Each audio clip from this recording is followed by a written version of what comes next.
I always say every rich person that I meet now, like crazy, wealthy, high net worth family office, there's two things. The kids are involved in the family office now, and they only want to invest in health and wellness and longevity and biotech and then sports. Or older generation is getting older and they're like, I have lots of money. I'm getting older. I need to be healthy to live longer.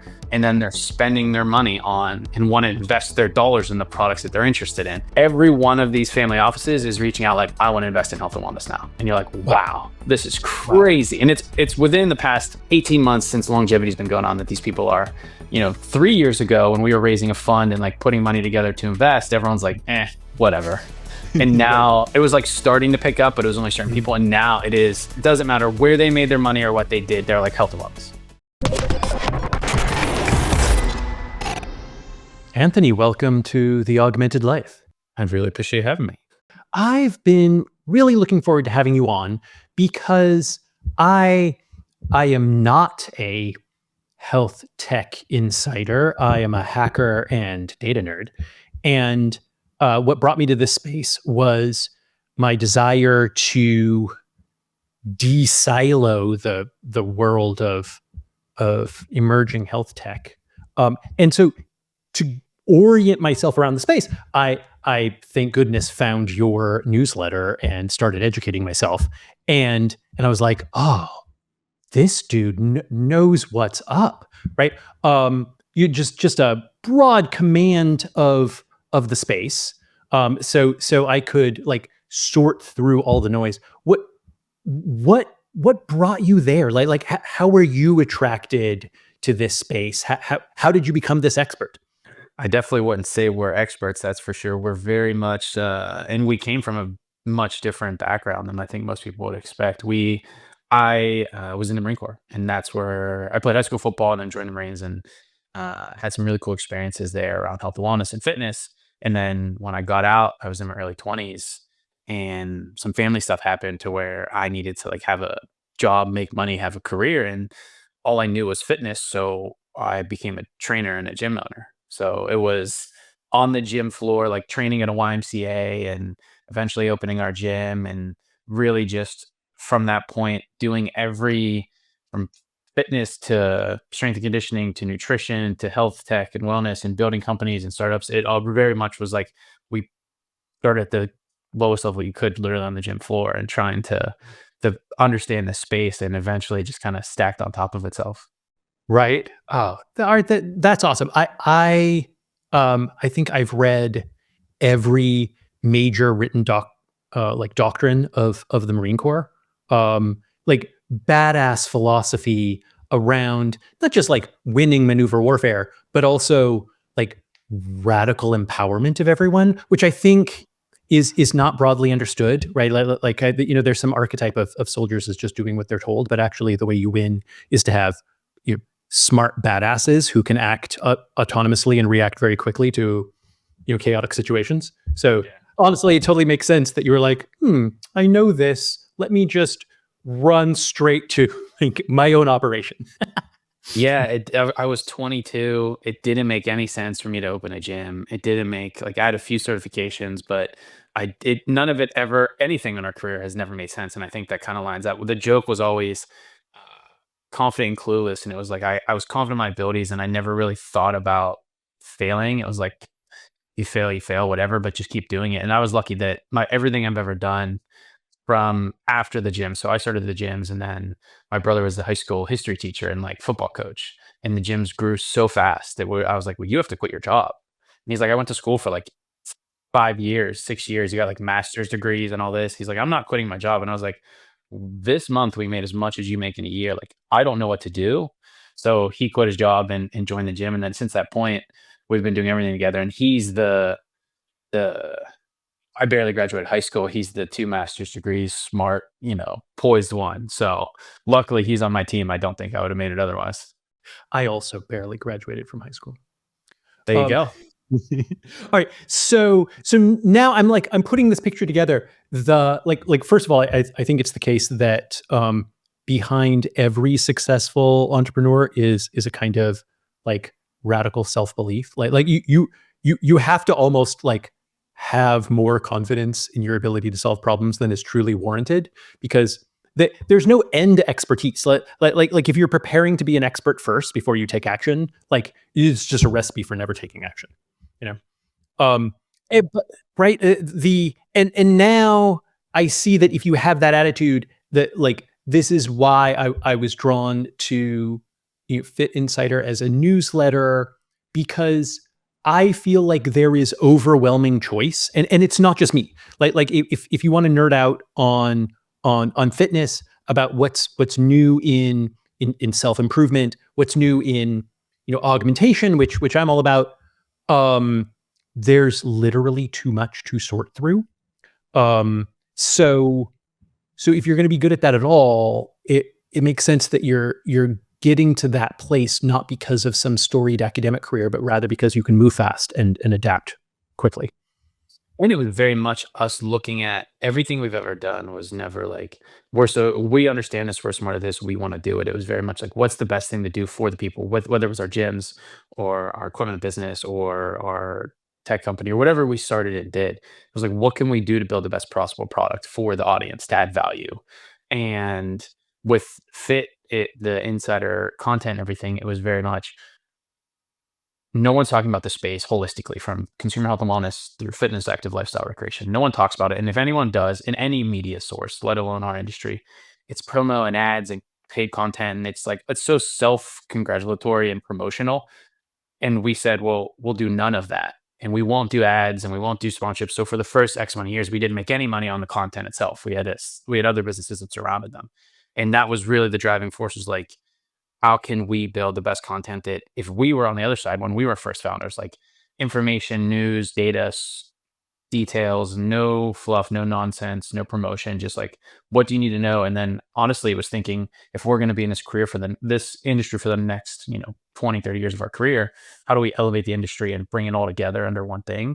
And that's where the content really went, was like the best possible version of it without it being, and we're fortunate that we've built surrounding businesses around it, but it doesn't need to generate revenue for views and ads and other things. So it can just be very, very, very good at what it is. And that's it. Yeah, nice. All right. So what I think where that's landed is with this extraordinarily helpful resource for people who are overwhelmed by choice and like have a sense that recommendations are being driven by influencers who are only looking at their personal experience. They don't necessarily have a broad understanding of the options.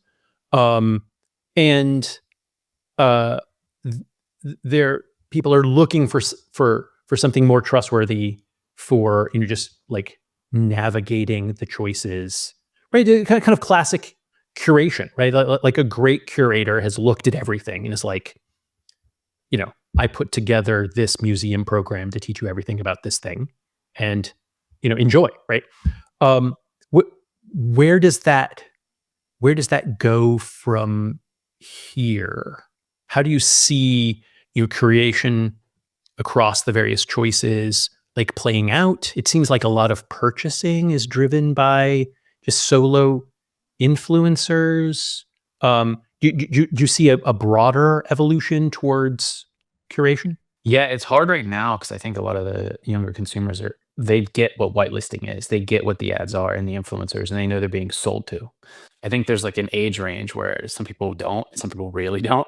And then at that certain range, they understand. So yeah, I think especially now with automation, AI, and other things with content creation, making videos and content in UGC and everything so easily made and built and turned out, and then with ads on Meta and run that way, and especially like the whitelisting on behalf of certain brands, um, I think it's going to continue, and that's where we are going with all of our brands. Like we own something called Wellworthy, which is a consumer-facing brand, and we're acquiring and building more. It's solely on like trust. You can't have the ads, you can't have the things like, and if you do, it has to be clearly labeled and clearly done. Like this is sponsored, this is promoted, or this is just an ad, or however you do it. Because yeah, people are starting to really realize it, and there's a ton of, you see it over and over again with influencers and otherwise, but the backlash that comes from if you're hiding this promotion, or if you're involved in something you don't actually believe in it. It was kind of funny with the mini TikTok shutdown. A lot of influencers were saying online like, "Oh, I lied about this or I lied about that." Like if TikTok's going away, like in a joking way, and a lot of people are like, "This isn't funny." You said you did these workouts and you didn't. You said you used this product and you didn't. Like, and that's not cool. Everyone was like upset about it. The influencer said it was funny, and then everyone else was like, "This is insane." So I think more and more you're going to see that, and it's really about niche communities in smaller groups. It's not about mass appeal, and then it's about just like so double down on trust, and then you are very clear and open on how you monetize it. And as long as you do that, I think everybody will be on board with what you're building. I see. I hadn't thought about the like generational divide, right? Like, there's like a spectrum of, where on one end you have, 60s counterculture figures marketing CBD gummies to baby boomers. And then, on the like the Gen Z end of this, you have super skeptics who are like, who's paying your ass? And it's not even new. Like, think this, the one thing that it happened when I was in high school, and it was Dr. Oz was talking about raspberry ketones. Okay. And I remember this thing where there was a GNC not too far from our high school, and we would walk there to get like drinks before football practice. And we go there, and like there's this craze of middle-aged women going to grab raspberry ketones. And I was like, what is happening? Oh my God. And the person was a friend that worked at GNC, and they're like, Dr. Oz talked about this thing, and people are going absolutely bananas. And then like this, you've seen it happen with Oprah. This was before anything was online anywhere. Right, This right. was strictly, it was on TV that night, and the next day people showed up, and then it came out. I think he was sued. There was like some version of a lawsuit or something happened because he was clearly involved in one of the companies, and it was like he comes out and says this. So it's none of this is new at all, and it's been happening for so long. And I just think that luckily people are starting to realize it, and hopefully it becomes a thing that if you do this, whether it's on behalf of a brand or it's, B2B, B2C, doesn't matter. Like there's some repercussion from it. Yeah, right. Now, let me go in like another dimension of this, which is that even if you have like um, an amazing honest broker who's like, I tried, every whey powder in existence, or they're just radical self testing, right? Like I did it all, so you don't have to. Like the end of that result is what worked for that experimenter, which is not Yes. necessarily what's going to work for me, right? Like, and the the, there is a curation process that's working at scale, not in like health tech and supplements, but in medications, right? So if I want to know if a like what specifically I need, then I can go talk to like a local expert in the form of a doctor and say, here's what's going on with me, and this is a person who has some broad perspective on all of what's available, who can write me a prescription for the thing that I need specifically. Is that where we're headed? Like am I going to get a prescription for a wearable? And if so, like who who's making those recommendations? I mean, I don't know, but right now, seeing the backlash and the growing sentiment around like not even trusting doctors and pharma. So Well, I that's don't true. really That's true. know. I don't.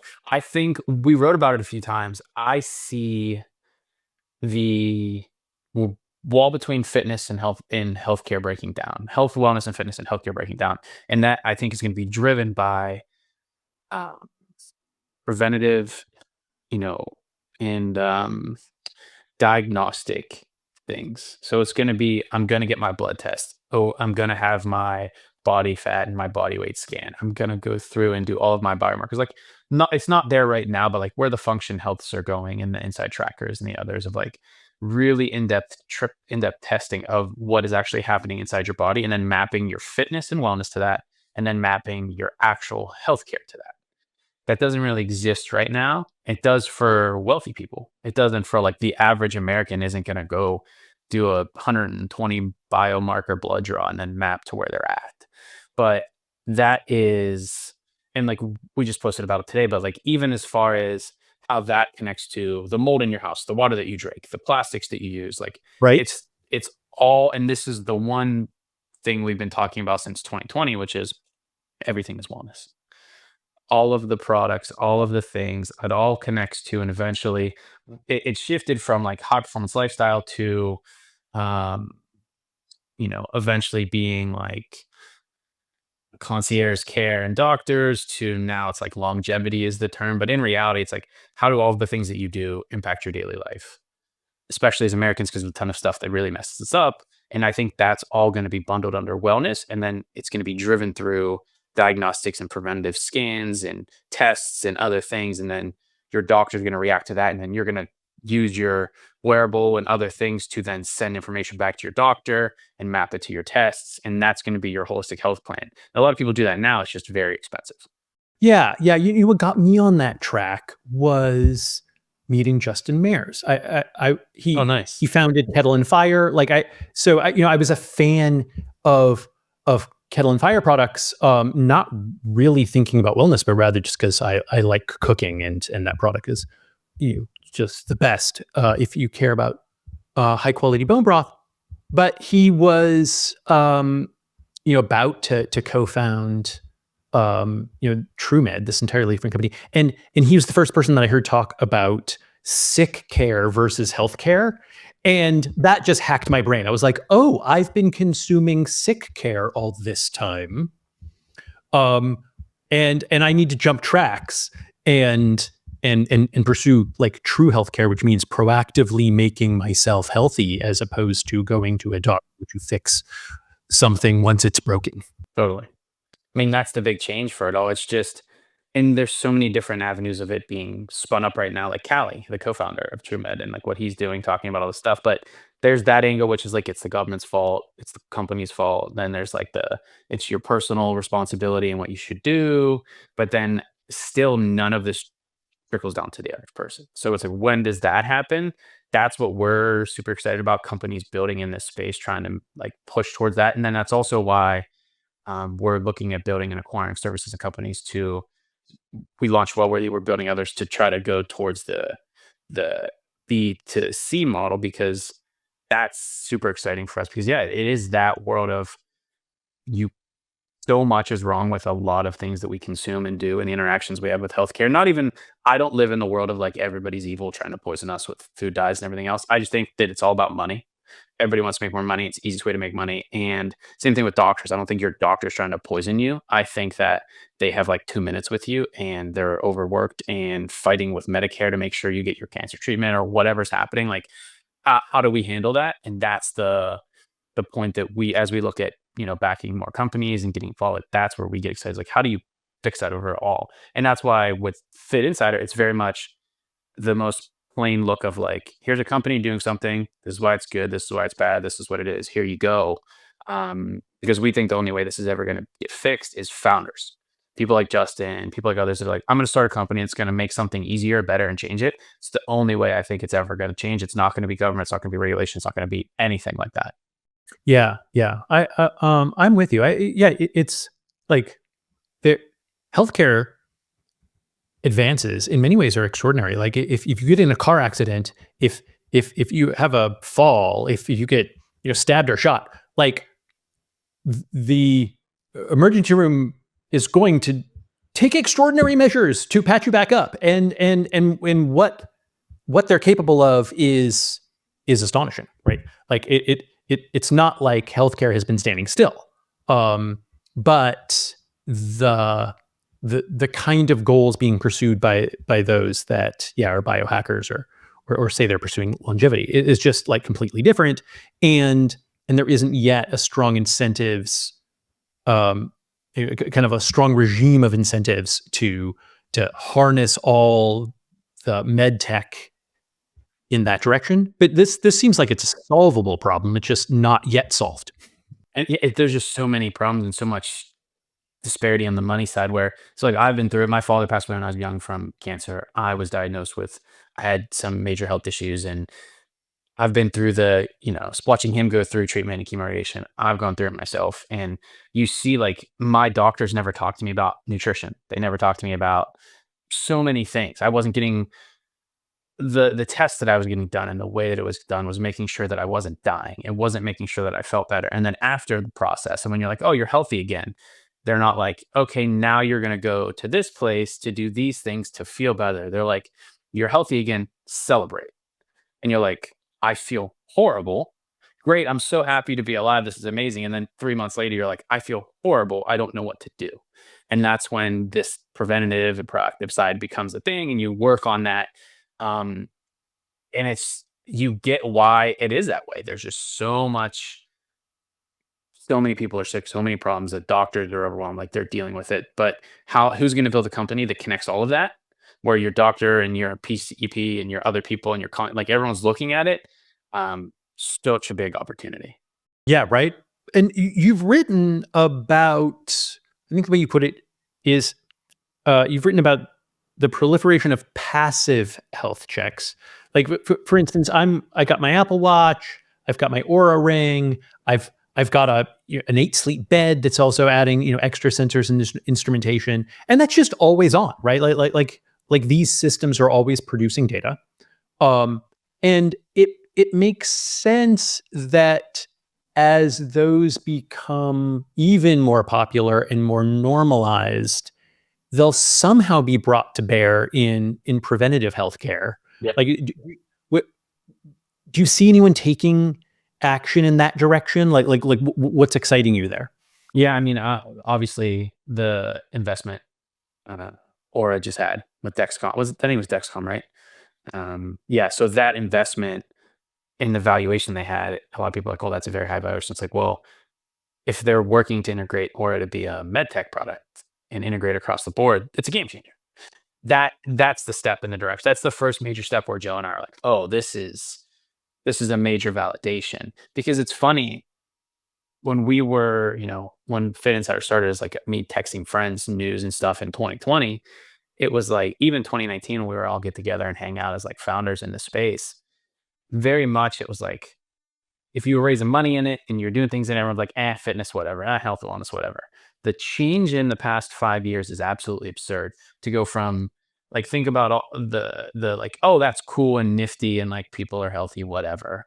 And where the valuation of Whoop was and Aura and all them back then, Aura was raising money on Kickstarter and Whoop was, not that big of a brand at the time. And really cool to now where it's going, 5 years. And now Aura's a health tech product, and Whoop is valued in billions of dollars. Like, it's going so fast that I think they all are doing. Garmin's absolutely crushing it, and they're building phenomenal products, and you see what's coming out there.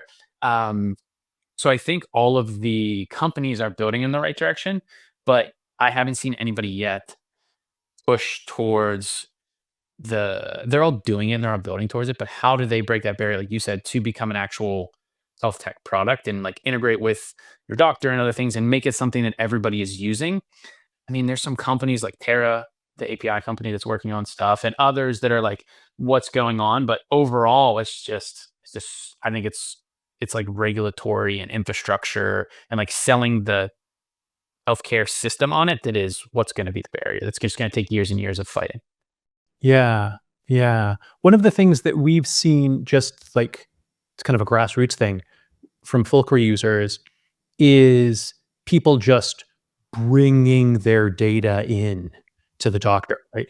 And as it fascinatingly, the the killer feature there is just good visualizations, because yeah, you've got like a couple minutes of FaceTime with your doctor. So you cannot like bring in a thumb drive. This is not going to work, right?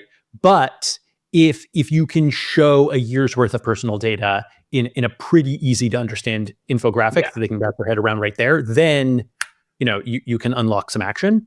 But I hadn't thought before. So I was thinking, like, almost like, how do we push this intelligence up into the healthcare stack?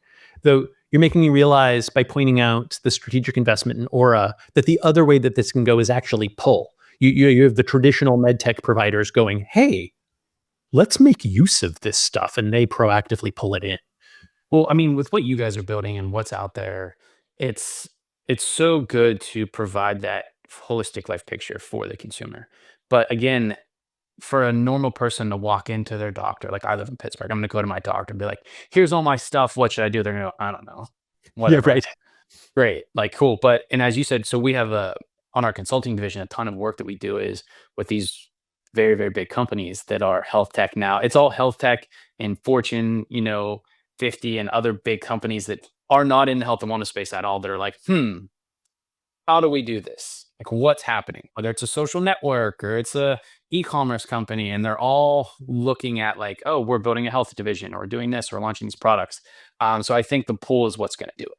It's going to be like the bottom up fighting is not going to really, I think, hit the progress as much as some of these massive, massive companies are going to say, all right, we're doing this now, and the way that the inquiries that we're getting from these companies, it's an insane signal to where things are going. It's kind of fun. We're like, company X is like, we need to do a research paper on this. Like, what can you guys do this research for us? Or here's what's going on. And we're like, why would they want that? And they're like, oh crap, that's crazy. Like, this is super fun. So I think what's going to happen is founders like yourself and teams like you guys are building these products, and there needs to be a group that validates consumer use and builds that use and like shows that, because the problem has always been these big companies, especially health tech and otherwise, they build products, they suck.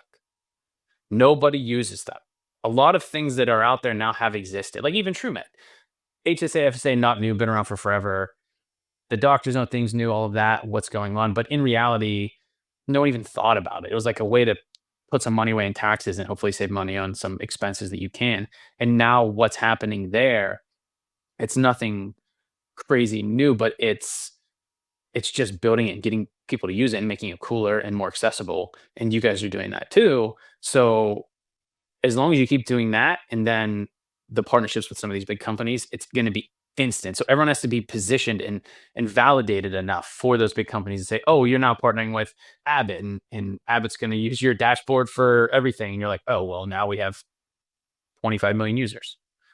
Yeah, I think there's this like unacknowledged value in just helping people be quantitative without like turning into type A personalities. So if you can just like slap a watch on and it's passively monitoring you, then you're armed to quantify stuff which helps you get like taken seriously. Like my wife experienced this dramatic reduction in energy and like muscle power.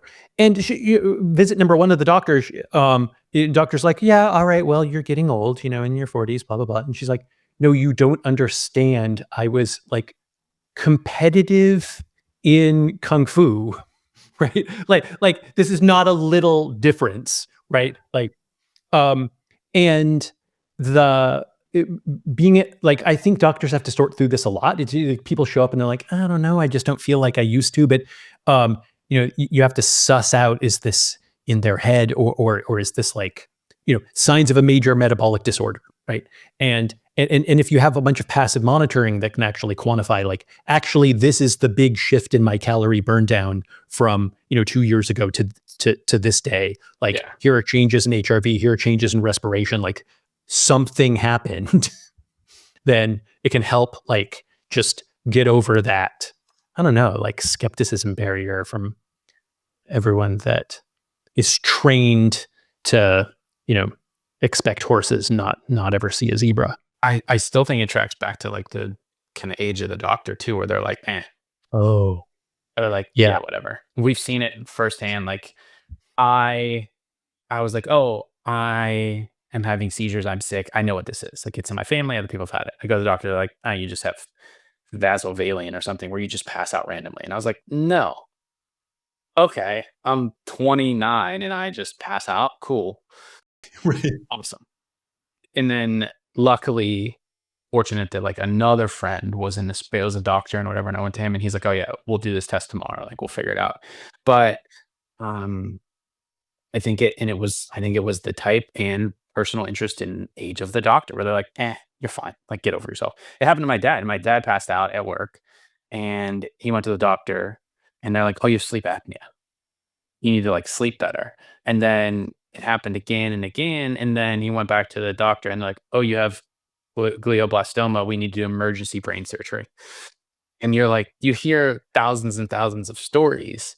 And again, I don't track back to like them being evil, not caring. I think it's just the whole system of things in place to prevent that. But um, that's why it has to be instilled in the people that are going to school and understanding it, and like the products that they use and the doctors that they use. Like, there's a guy, Ryan Greeny, owns Monarch It's a Monarch. It's a like gym, uh, fitness center, nutrition, and then like your actual PCP, MD too, all built in one. It's in LA, obviously. Everything cool is going on right there right now. It's like if you're not in New York and LA, I don't think you get any of the cool stuff. But um, and he's a friend, and I was asking questions. I'm like, to be able to have him as my doctor, he's way fitter than me. He does all the things, he does all the tests, he's involved in all the companies, he knows what's going on. And you're like, wow, such a crazy, like, hey, I'm not like when I was going through treatment, I'm like, hey, I can't, I'm running this company, we're gonna start growing again. Like, I need help.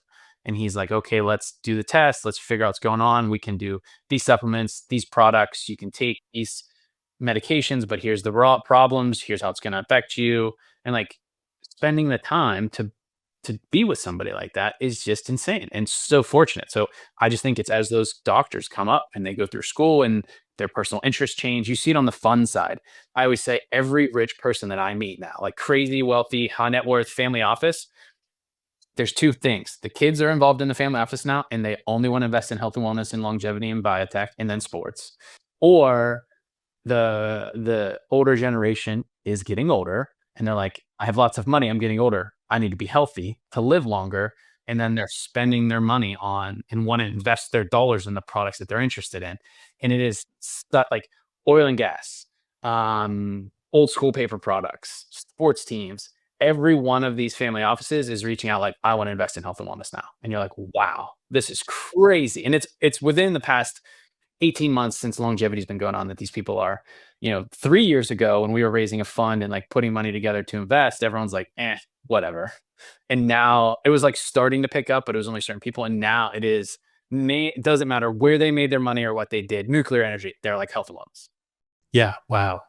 Okay. Well, I'm glad you painted a picture of both ends here, where that astonishing clinic is like an existence proof that that can happen, right? So even if it's kind of like out of the reach of most people, it's still important that we've gone from 0 to 1, right? Like it is possible.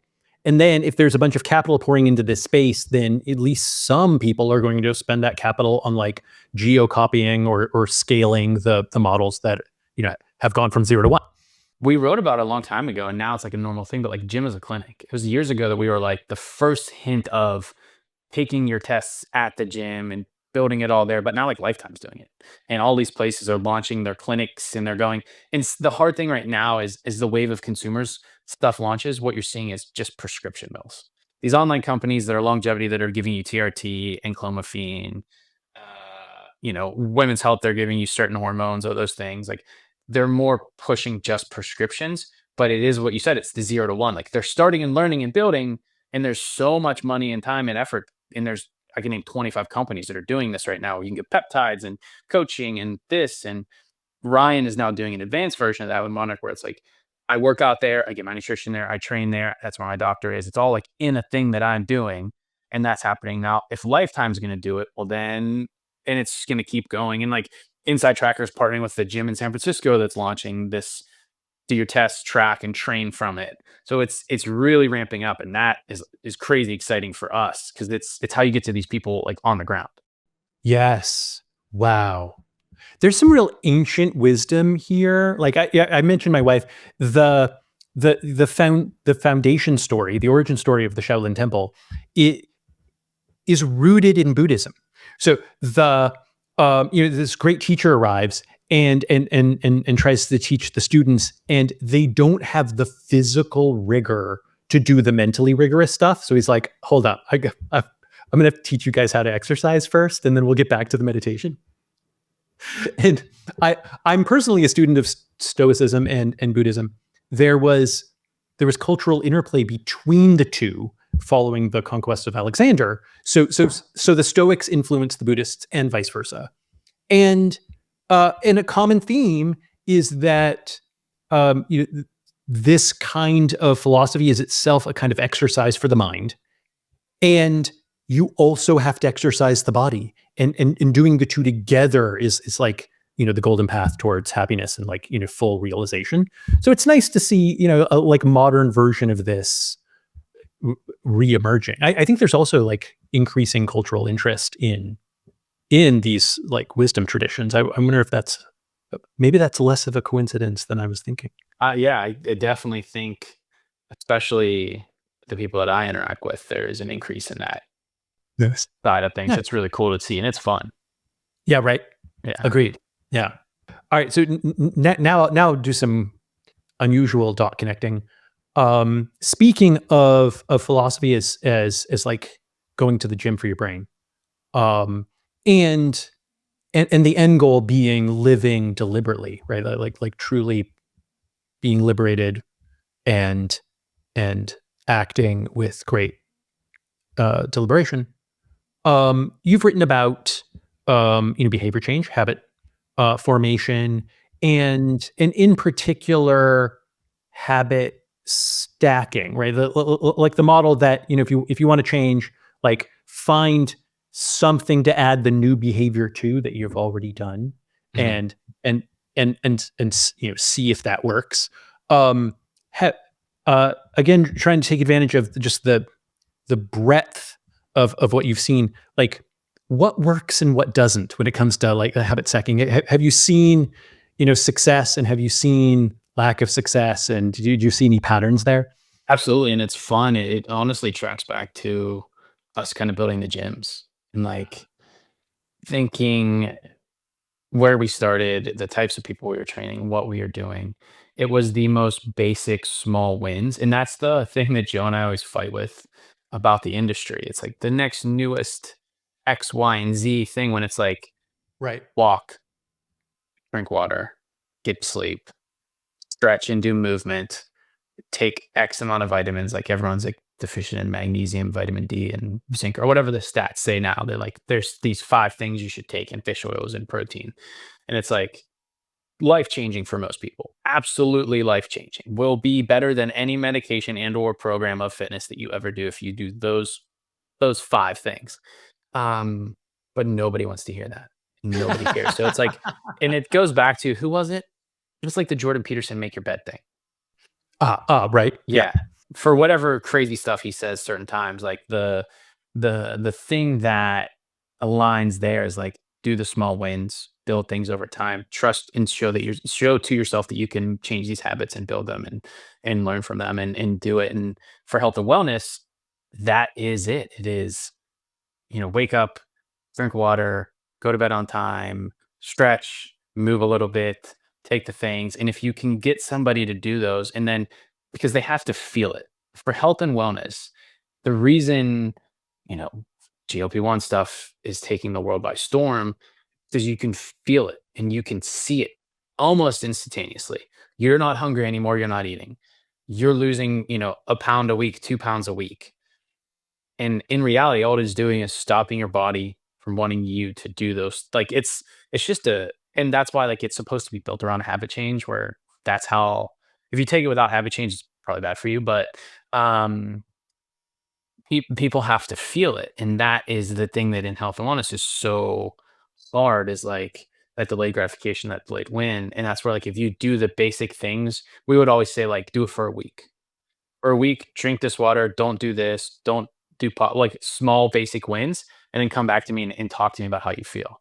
And you're like, oh, I do feel better like that. And that's really for us and how we look at it is that's how you start habits and you show yourself and you convince yourself that you can do it. And this is over dozens of gyms with thousands and thousands of clients. And why did it work? And why do we still have relationships with those people today?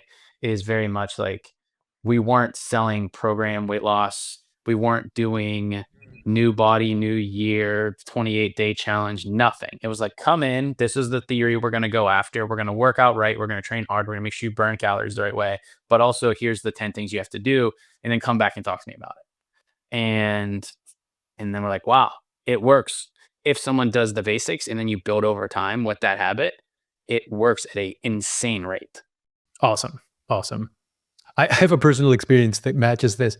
The I the people have shared using Fulcra these like crazily specific ways in which they improve their sleep. Because if you start gathering data from your CGM and all of your workout data and all of your sleep outcome data, then you can find these hidden correlations. And people are like, oh my God, I I shifted eating carbs only to the morning, and added protein and fat in the evenings, and I get like statistically significant more deep sleep. But I'm already kind of rocking the low carb lifestyle, you know, so none of that really applies to me. But I just started a ritual of getting ready for bed earlier, like Yeah. the utterly basic thing, and what do you know? It works. Like, It's infuriating. The like, in the depths of, like, when I was sick, I was, you know, to be expected. I was like, I was struggling to get moving, get out of bed and move a lot. And then Joe was like, "Listen, man, you're just gonna keep falling behind." He's like, "Get up. As soon as your feet hit the ground, put on something." Like, if when we're in Pittsburgh, at the time it was getting cold. He's like, "Put on warm clothes and just go walk. You live a mile from a coffee shop. You drive there and you go there every day. Go get your Americano, walk there." It might as well been the magic pill that I've always wanted in my life. Like, it's so dumb, and I hated him for it. He's my older brother. I'm like, "I hate you so much," because he's that type of guy. He's regimented. I'm like I like thrive in chaos, and my life is I have to try so hard to stay stuck on things. And the advice I was saying was like, I'm the type of guy where, like, you can even see through, like, stress and habits. Like, I've been the fittest you could ever be, and I've been very, very out of shape and overweight just because of I just fall behind in lifestyle things. So, like, that same like problems that a lot of people, the average person goes through, I go through all the time because I've been there, I've done it, I've been on each side of the spectrum, and like that one thing, and I did that for like a week, and then he was like, "Okay, next," and he kind of coached me through this because I couldn't like handle it mentally myself. I'm like, I can't plan, I can't program. Like, what should I do? And I slept better, I was healthier, I felt better. And you're like, this is insane. That one thing. And so in reality, it's dumb. It's annoying. And for you're like, I hate this, but it works. right. And anything that like gets you on the track, I think, um, it is the right thing to do, right? Like, because the biggest difference is the mental shift up from being helpless to feeling in control, right? Yeah. So for your sleep, what do you do to get ready for bed? Like, what do you do? Oh, so like the the simplest stuff. So, dimming the lights.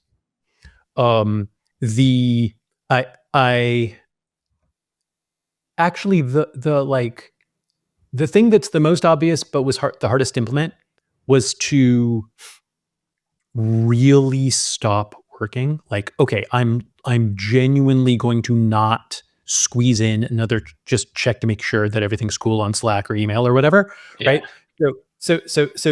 And that has to begin like a couple hours before I actually want to sleep, because if I don't do it, then I'll end up falling asleep thinking about like the next day's work, and this is a disaster, right? So truly sleeping begins with like closing the laptop and putting the phone on focus mode, right? That's like step one. And then I'll actually like dim the lights and like help those cues. So if I want to read, I'm reading from a book, not even an ebook, like the printed book.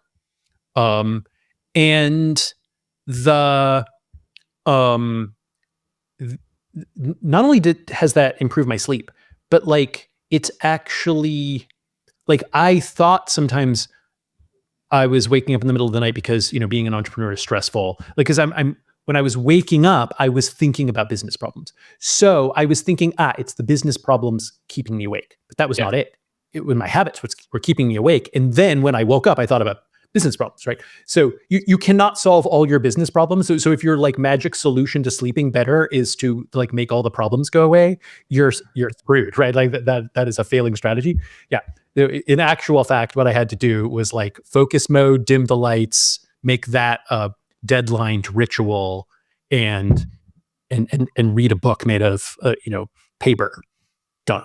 Yeah. I need to improve on that. I feel like I shut my laptop and I just pass right out. And I'm like, I got to stop doing that. Like, that's terrible. And I wonder why I wake up in the morning feeling like I get hit by a bus. Yes. Well. See, I'm happy to pass this on to you because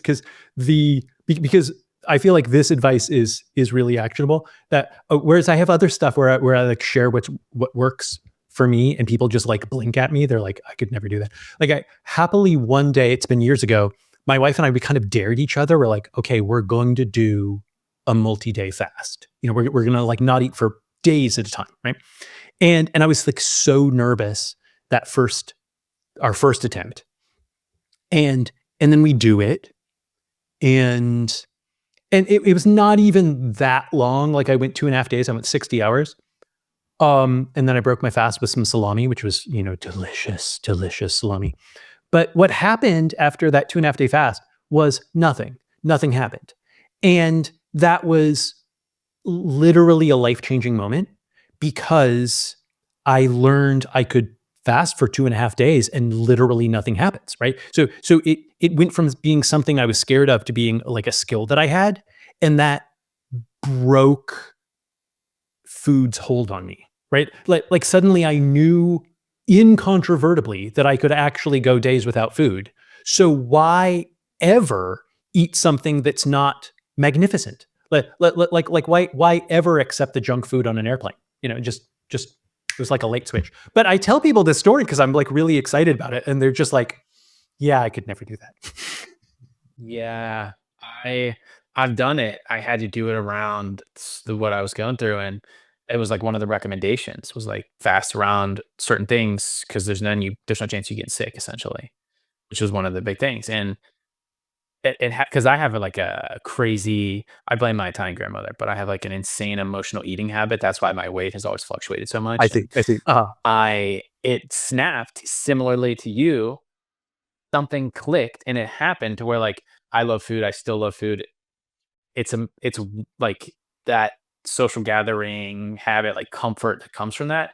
But it snapped one day to where like I don't have the I'm gonna work, all day and then go home and like gorge on something I pass by that gets me excited to like feel better because of you. Like it literally was like it was mental training kind of. We always call it like the Joe and I was like I think he wrote about it the one time. It was like the resilience thing. Like there's scientific studies that training hard, doing hard things, testing yourself builds resilience. Then mentally you get more resilient, you build those strengths and you can have those kind of epiphanies.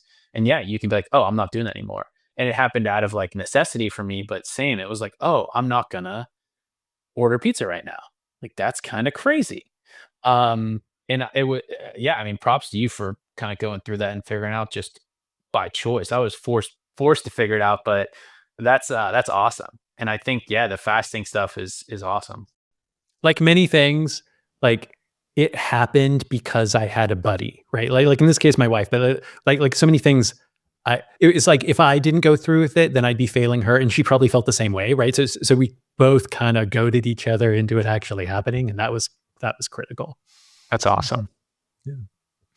Well, thanks for coming on the show and sharing this wealth of knowledge. Of course, we've just like scratched the surface of your expertise. How do people find your work? People who are listening now.